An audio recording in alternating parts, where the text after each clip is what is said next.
13.7 billion years ago, all matter and energy was contained within one point. When this single particle broke out of the infinite nothingness of the vacuum, it caused a big, big bang. The energy was an immensely hot expansion through what was limitless space, antimatter and matter rushing apart in all directions. Thus, the one point, what we will term singularity, became duality, antimatter and matter. As the universe kept expanding, it began to cool, and planets began to form inside star systems, making up galaxies. After 9 billion years of the universe's expansion, our solar system formed. A billion years later, in the primordial waters of heat, electricity, and chemicals on Earth, a single cell birthed from the cosmic energies acting upon this primordial soup. Cosmic energies such as the ultraviolet and electromagnetic rays from the sun, planets, and other stars. Over the next 3.5 billion years, this single cell divided and multiplied, forming a multitude of different expressions of the original one cell. All species, all life, is but the mutations of this one single particle. Singularity became myriads of duality. The symbolism within this conventional theory of the origin of the universe is mirrored in the mystical cosmologies of ancient times. In the Tao Te Ching from ancient China, the Tao is the void, or the vacuum. The Tao begets the one begets two begets three, and three begets the myriad things. The myriad things, bearing yin and embracing yang, form a unified harmony through the fusing of these vital forces. The Tao Te Ching is a unique cosmology, for it does not personify these principles. All of the following cosmologies do use personification, which should be seen as a storytelling medium, a tool for explanation's sake. In ancient Egypt, there is the cosmological system termed the Ennead. Atum Ra is the matrix of spirit, the singularity emerging from the vacuum. From Atum Ra births duality, the twins Shu and Tefnut. The masculine Shu is the fire element and the feminine Tefnut is the water element. From these twins birth Jeb and Nut, the masculine earth element and the feminine air element.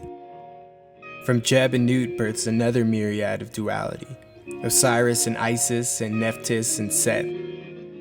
Osiris and Isis are positive male and female, and Nephthys and Set are negative male and female. The Hebrew Kabbalah is rather similar. It personifies the numbers 0 to 10. The numbers found in all mathematical systems to explain the cosmology. 0 is the vacuum or the void, Ein Sof R, translating to absolute limitless light.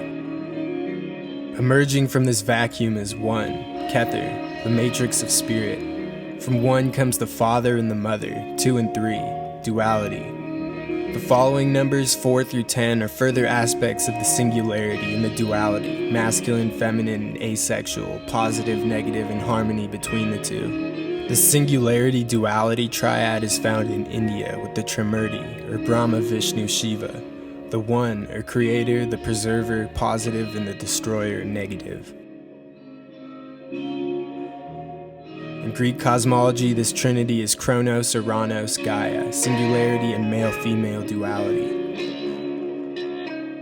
A different ancient Egyptian cosmology is the Neph, Ta, Neith trinity, which parallels the Greek one.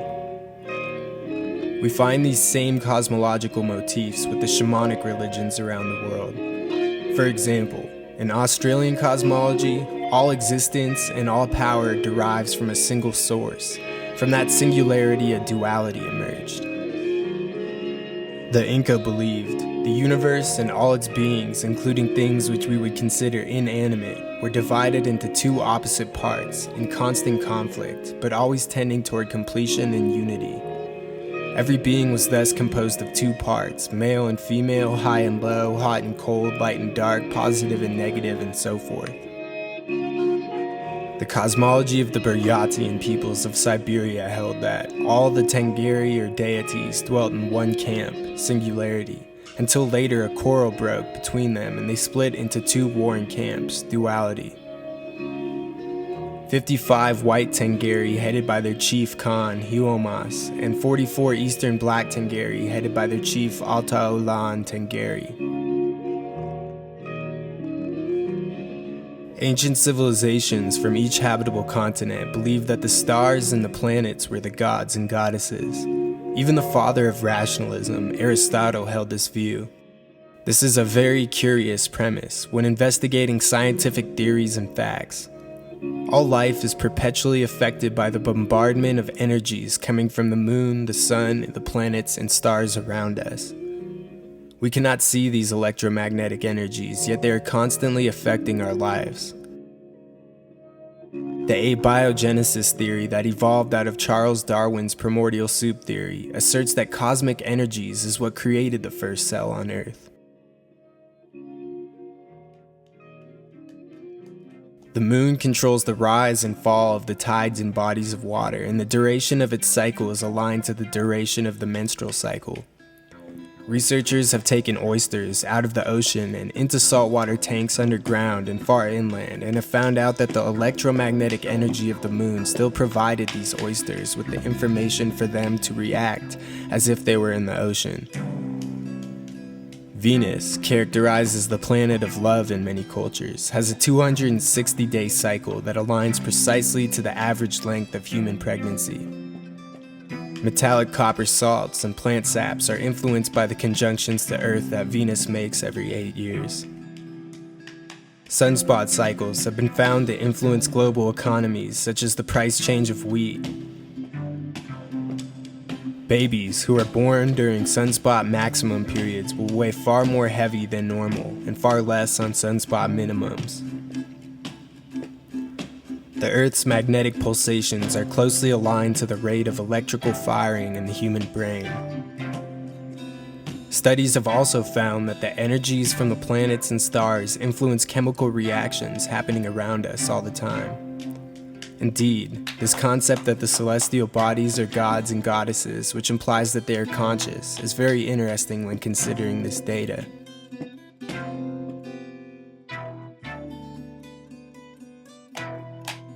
As an example, we'll look into the Orion constellation. The Egyptians, the Chinese, and the Aztecs spent much time and thought into constructing pyramids that align to Orion's belt. You will notice the Xi'an pyramids on the far left, the Giza pyramids in the middle left, Teotihuacan in the middle right, and Orion's belt on the far right. In ancient Egypt, Osiris was the lord of the nether world, or dead. Osiris is identified as the Orion constellation. The canine deities Anubis and Upuat are companions of Osiris. Anubis weighed the heart of the soul entering into the nether world, and Upuat was a god of the dead. In the night sky, the canine stars Canis Major and Canis Minor and Sirius follow Orion. This lord of the nether world in Siberian shamanism is Erlik Khan, who is also said to be guarded by dogs. Erlik Khan is also identified with Orion. In Greece, Hades was the lord of the nether world, but the god Orion, the etymological root of the constellation, as well as the dog deities Cerberus and Myra, lived in the nether world. In Mayan cosmology, Xibalba is the nether world, and it is also correlated with Orion. The Australian Aboriginals also correlated their nether world to the southern stars, Sirius, Canis Major, Canis Minor, Orion, etc. This coincidence appearing in Greece, Egypt, and Siberia would have some grounding as merely a coincidence. But as we find this pattern on continents as geographically isolated as Central America and Australia, one is compelled to believe there is something more to this ancient cosmology than the common held belief of primitivism. The ancient Egyptians, as well as other cultures, believed that a successful soul is reborn as a star. At the same time, scientists have discovered that the Orion region is one of the most active areas for new star birth.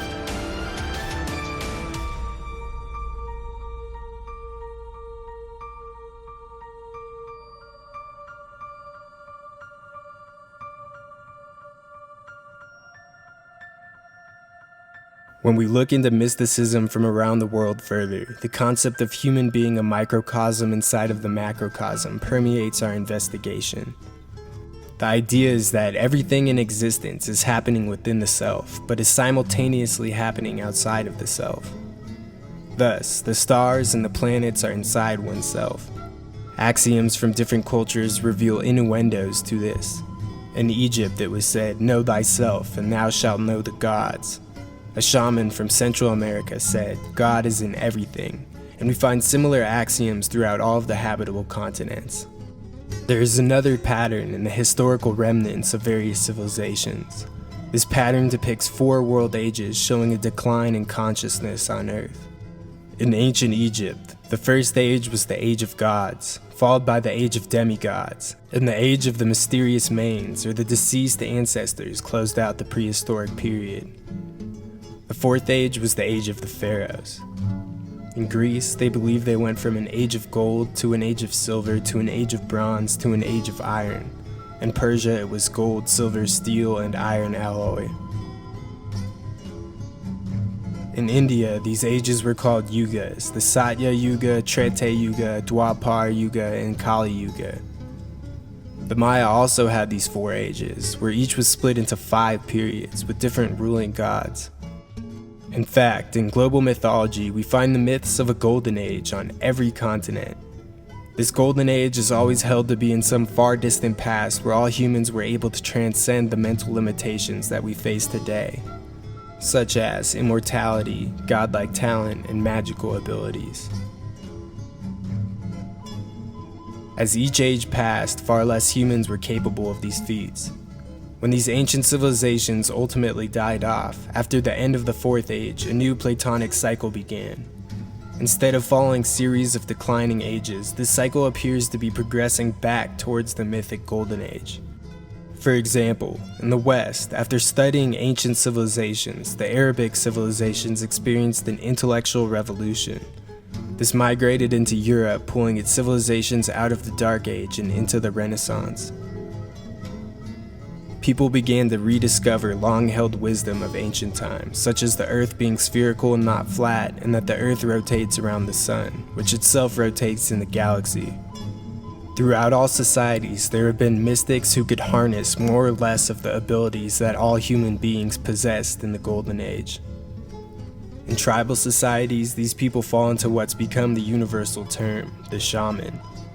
These people were alchemists, diviners, priests, dervishes, and so forth in the Hermetic origins of the West, and monks, lamas, fakirs, gurus, etc. in the East.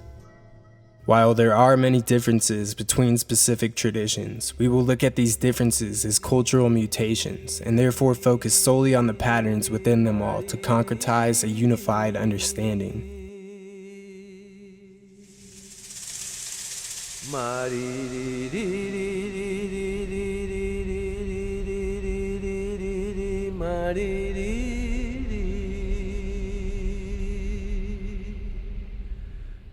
Campi su pobre negro caro mantiña ñashpaini su kikota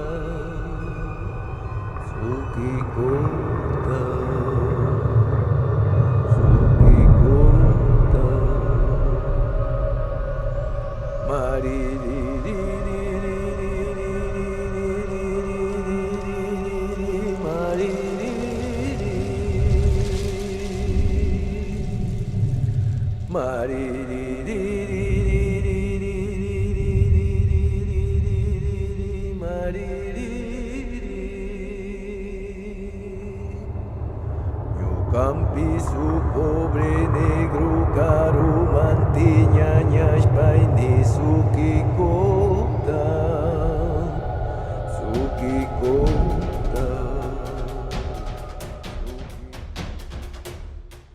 Not only were the planets and stars seen as deities, but natural phenomena such as the wind, water, mountains, and deserts, and so forth were as well. More often than not, celestial bodies and natural phenomena were interconnected as the same being, just as the Nether world and the stars in the Orion region were. The mystics from all around the world were learning directly from the deities. They would do so by heightening their consciousness, reaching ecstasy. which was most efficiently done via a trance state.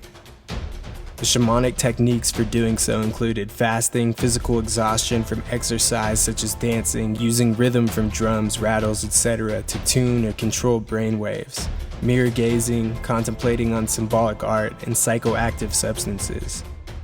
We find these elements consistent in the East and West in various traditions, but meditation appears to be the main technique. For example, in the Hermetic tradition, Apollonius of Tyana would meditate with the sunrise and sunset every day, and his historical account tells the story of his consciousness leaving his body and meeting Hermes Trismegistus. Siddhartha Gautama meditated under the Bodhi tree and entered into enlightening trance states. As you may have noticed, all of these techniques serve the purpose of removing oneself from mental conditioning and ordinary thought in order to transcend the mundane. What is termed the cosmic axis is found in mysticism on all habitable continents. This cosmic axis takes symbolic form in world mountains, world trees, and world ladders. The cosmic axis is reached when the mystic achieves the ideal trance state. The Sent to the Sky ritual in the Egyptian Book of the Dead, where the priest's consciousness would leave his or her body, shows that the priest used a ladder as well as incense and other symbolic substances held as potent and spiritual energy. In Central and North Asian shamanism, the shaman's ascent to the sky ceremony is found through many tribes. The shaman positions a birch tree into the ground and attaches poles from birch branches to create a ladder. The ceremony also includes incense and other symbolic tools. We find this cosmic axis in Australia, Northern Europe, the Americas, and Africa as well. For example, the Maya believed that the center of the three worlds stood the great sacred tree. And in the poetic Eddas from Iceland, we find Yggdrasil's ash that connected three worlds. Three roots lie three ways under Yggdrasil's ash. Hell dwells under one, the frost giants under the second, the mortal men under the third. As you may have noticed, there's a pattern of three worlds with the Maya and Scandinavia. Before we look into the cosmic axis more, we need to venture into these three worlds, as they are connected, literally.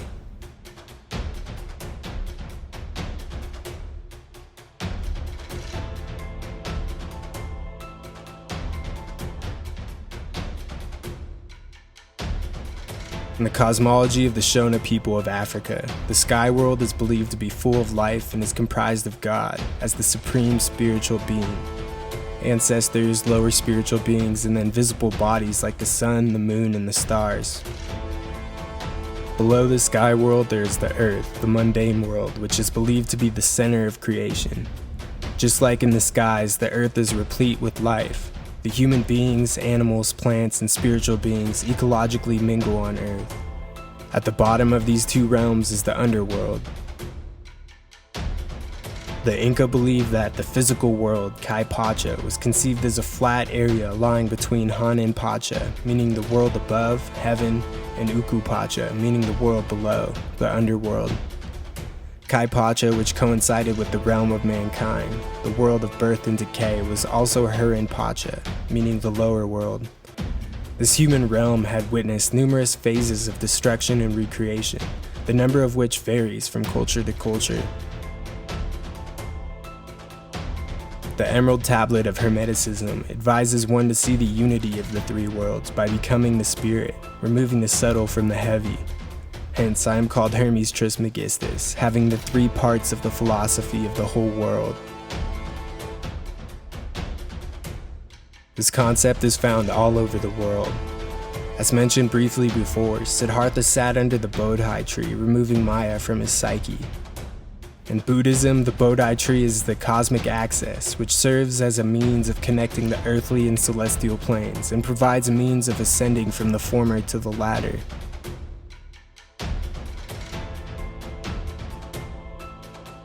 Jesus Christ had to fight off Satan from his psyche on a very high mountain.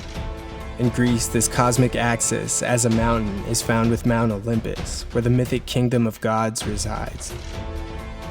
In Buddhism, Jainism, Hinduism, and shamanic traditions in the East, there is Mount Meru, Kailash, and other cosmic axes, where the mythic kingdom of Shambhala resides.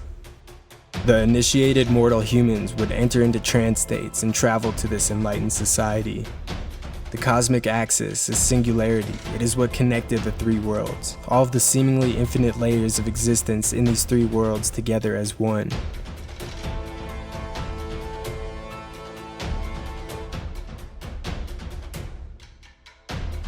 All of these ideas and living reality currently are shunned in the scientific community in the West. This seems to be but the ghost of colonial mentality, where anything foreign to the bureaucratic and imperialistic interest was conquered and deemed heresy. At the same time, some of the most prominent figures of science, those characters who actually transform science immensely, reveal a different story. The Nobel laureate quantum physicist Erwin Schrödinger believed that we living beings are simply sides or aspects of one single being. Johannes Kepler dedicated the last 2 decades of his life to perfect his posthumously published book, Somnium, in which he fictionalizes himself. The story is about the son of a shamaness from Iceland who travels to Europe and studies astrology, astronomy, and the other sciences with Kepler's actual teacher, Tycho Brahe. The son then returns to Iceland and the shamaness mother, and now that he has learned, she teaches him their lineage's secrets. He enters into a trance state and is guided by a spiritual being as his consciousness leaves his body. He travels to the moon and meets the spiritual beings that live there. The evidence for this story being a fictionalized experience that Kepler had is rooted in the fact that his mother and his grandmother were both shamanesses. Kepler's closest friends were all involved with reviving the Hermetic tradition through its Rosicrucian medium. And Kepler was well known for discrediting the fortunes of the majority of astrologers, yet was infamous for making many astrological predictions that ended up happening. Stephen Hawking writes, he predicted an extraordinarily cold winter, as well as a Turkish incursion, and when both predictions came true, Kepler was triumphantly hailed as a prophet. The motivating force behind Albert Einstein's discoveries was that he was trying to understand the mind of God. The vast majority of Isaac Newton's personal library was filled with Hermetic texts. His notes point back to the most ancient of times that he could access, and there is evidence that he was attempting very adept alchemical feats. He conversed about Ovid's concept of reincarnation in trance and believed that the dimensions of Solomon's temple were a model for the microcosmic human. Gottfried Leibniz, who co-discovered calculus along with Newton, was also deep in the Hermetic revival. Leibniz believed that mind was in everything in life, and that the soul aspect of this mind was reincarnating, evolving to higher expressions. Like the shamans, he believed, as for that which we call ecstasy, I leave others to judge whether it is not dreaming with the eyes open. The Nobel laureate quantum physicist Wolfgang Pauli was visited by wise men and metallic spirits in his dreams. His own presence would cause acausal events to occur, which came to be termed the Pauli effect. He wrote, now, insofar as these images of the self or the Son of God are subject to laws or destiny or the necessity of those transformations, they appear as in need of redemption, and there arises a psychological, also feeling tone connection between them and man or his consciousness of self. We do not know whether these transformations all return to their original form or whether they represent an evolution toward unknown objectives. You, Carl Jung, hinted at the latter in connection with your formula by mentioning a higher level, which is attained by the process of transformation.